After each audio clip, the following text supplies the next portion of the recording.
Hey, I'm Kathleen Moss, back with another little video. This one's going to be pretty short, hopefully, talking about how to get your nutrients in through the liquids that you drink. I am especially gearing this toward cancer survivors and resistors because that's kind of the space I'm in right now. So this will be especially for you.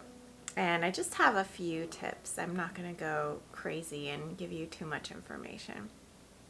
So what I'm drinking right now is a local tea put out by Yogi, which is just a company here in Oregon that makes this really yummy turmeric tea.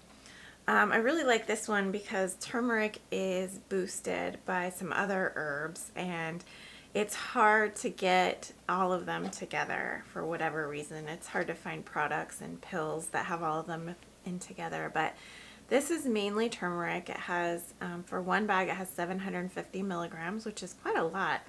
The turmeric I take when I have menstrual cramps or pain from my uterine fibroids. I take boswellia and curcumin, which curcumin is the main constituent in turmeric. And in one of these pills, it's just 200 milligrams. So this is quite a lot for a tea bag. It's pretty strong.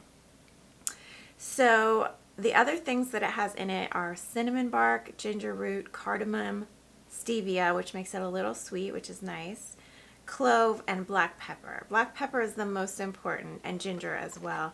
Those two really activate the turmeric's polyphenols and make them more active and healing and anti-inflammatory in the body. So I really recommend a tea like this if you don't have Yogi tea in your local store. I'm sure you have something like it. So check out the different turmeric teas. Make sure that it's at least 250 to 500 milligrams per tea bag, because otherwise you're not getting your money's worth, probably. And make sure it's either paired with ginger or black pepper to get the best out of it. And this is really yummy. The clove and cinnamon and cardamom make it taste kind of like a chai flavor. So it's not just the flavor of turmeric that you're getting. Certainly isn't the flavor of black pepper. It's really low on the list and you don't notice it at all. So it's pretty mellow, pretty sweet, and I like to add a little bit of coconut cream to it, or coconut milk if I don't have coconut cream. It's a good way to cool it down when it's coming fresh off the stove in the boiling water. So I just take a little bit of coconut cream or coconut milk and it makes it creamy, kind of like a turmeric latte. So that's my first tip and the drink that I drink most often these days.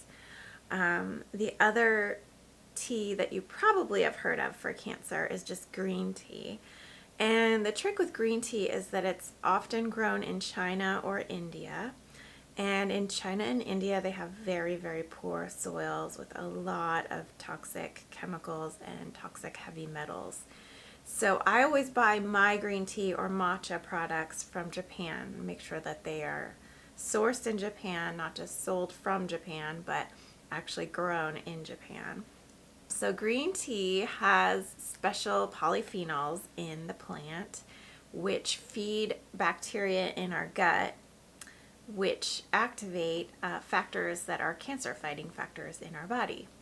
And so that's why green tea, or EGCG, is another name for the polyphenol. So it's kind of like curcumin is the constituent in turmeric that is the most active.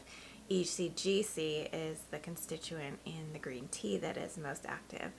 And so you can also get a supplement called EGCG, and it's just like having green tea, and it's non-caffeinated in most cases. So I do that as well as part of my supplement regime, but I also try to drink green tea or put some matcha powder in my smoothie just in the morning, so I get a little bit of caffeine as a boost for the day as well. My favorite kinds of flavor for green tea is the sushi kind of green tea. Sushi bar green tea is kind of what people know it as, but it's called Genman cha. And it's what it really is green tea with an added roasted brown rice. So it's brown rice kernels that have been roasted and powdered, and then they put that in with the green tea, and it really mellows it out. The flavor is so much better because it tastes kind of like a popcorn kind of flavor, and it really takes away from the bitterness of the green tea. So that's my favorite kind of green tea if you're looking for a flavor. And that's, again, that's a Japanese speciality, and it's especially known as the flavor of green tea that you tend to get when you're in a sushi bar, whether it's in Japan or here in America or elsewhere in the world. They serve that kind of green tea at the sushi bars. So if you always think like, oh, why do I like the sushi bar green tea better than the kind I buy at the supermarket? It's because it's the brown rice green tea. It's a totally different flavor, and it's not just tea in the bag, it's also rice. And number 3, and my final tip, is for a cold drink. So those two are hot, and the next one is cold. So it could be, you could use pomegranate, but I prefer cranberry. So the same kind of constituents, it's called Akkermansia, is the name of the bacteria, the beneficial bacteria that is built up in our gut when we drink or eat either the green tea or the cranberry or pomegranate juice. Pomegranate juice, the reason I don't stock that in my fridge is it's very sweet, and I'll go into this a little more in the future, but sugar is a real enemy of cancer survivors. So cancer really feeds on sugar. It's been totally biologically proven. And there was a scientist that actually won a Nobel Prize for discovering that. And for some reason, it isn't being very widely taught. But so I stay away from the extra sweet juices and fruits as just part of my nutrition plan. And that includes the super sweet juices like pomegranate. As much as it is very beneficial for you, you wouldn't want to drink it every day, and certainly not in full strength. So what I do stock in my refrigerator is cranberry, pure 100% cranberry juice. No sweeteners, no other apple juices or grape juices to sweeten it, just pure 100%. The brand I get is Knutson, RW Knutson, and it's called just cranberry. It's way more expensive than the kinds of cranberry juices that are diluted with apple juice or corn syrup, and that's because it has way more cranberries in it, and so it's worth it. And you only need a little bit. It's very strong, so I would never take it full strength myself. I'm sure some people get used to it and they can take it full strength. But what I do is I take a full glass of water when I'm thirsty or when I'm needing water and I'm not drinking tea. And I put about 2 tablespoons, or up to 4 or 5 tablespoons would be about my max, in a big glass of water. And just put that a little bit of juice in to flavor the water. It makes the water more palatable, a little bit more interesting to finish off. And it gives you that Akkermansia bacteria that is that friendly gut bacteria that feeds the cancer-fighting immune cells that go and fight the cancer in our body.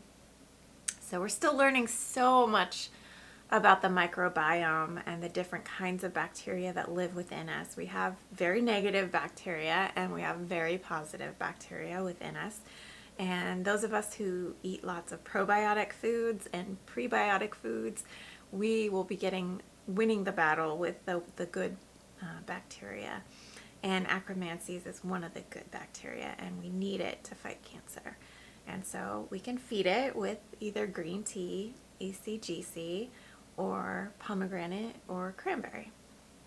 And again, you can get cranberry supplements powdered and freeze-dried or whatever form you want to get them in. I always recommend a whole food form of supplementation whenever it's possible. And it is possible with green tea and with cranberry and with pomegranate. So I recommend doing the juice or the tea rather than doing the pill form. The pill form is nice when you're in the middle of a train station and you've got cramps and you need some, pain medicine. So I keep these in my purse, and that's always really handy. But if you're doing things around the house, or if you're at work and you need to stock your tea caddy at work, tea is a little bit closer to the whole food form than supplements are, just because we don't always know what's being added into supplements. supplement companies have some loopholes. They have some ways to add fillers in that don't get detected or are announced on the label. So I always trust teas and juices a lot more than I trust supplements, especially the supplements that you'd find in a drugstore or something like that. There are definitely different levels of quality among supplement companies. Anyway, I just wanted to add that short little video to let you know that it's not just what you eat that matters nutritionally and when you're fighting cancer. You want to think about what you drink as well and make it as nutritious as possible as well. So thanks for joining me today, and I'll see you in the next video. Take care.